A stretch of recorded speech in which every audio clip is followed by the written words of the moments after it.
Hello, everyone. I wanted to share an interesting story, true story that happened to me this morning.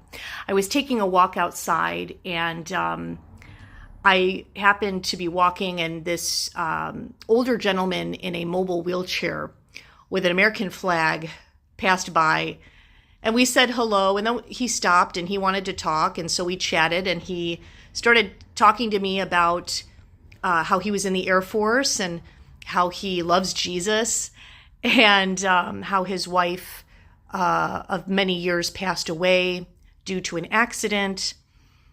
And I started sharing with him some of the things that I've been through, and we just started chatting, and then we prayed for one another. It was really beautiful. This was right on a main street where cars are just going by.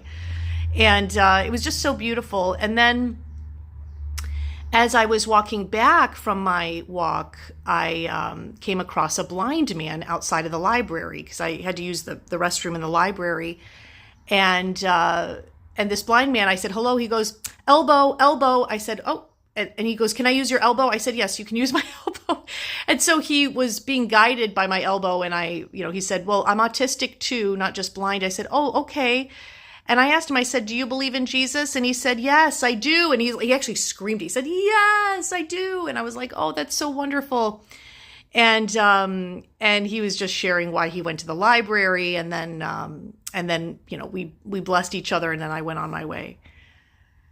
These two encounters were not what I was expecting on a walk this morning. Normally I try to keep to myself. I'm just focused on my walk and my breathing. But these two strangers came into my path, and I felt like, in 1 John, chapter 4, verse, I think 19, the famous verse, we love because he first loved us.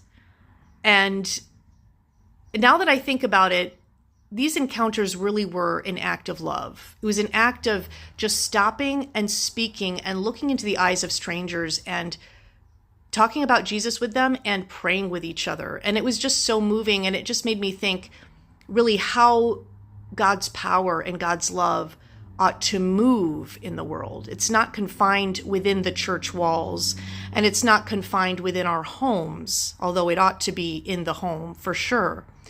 But it is to be outwardly shown, just like Jesus was love incarnate, just outwardly showing, all that is good, all that is true. And so with that said, I wanted to share that story and just wish a blessing for each of you watching, and be a blessing to others today, and allow others to be a blessing to you, so that love can really, really move, and Jesus can move in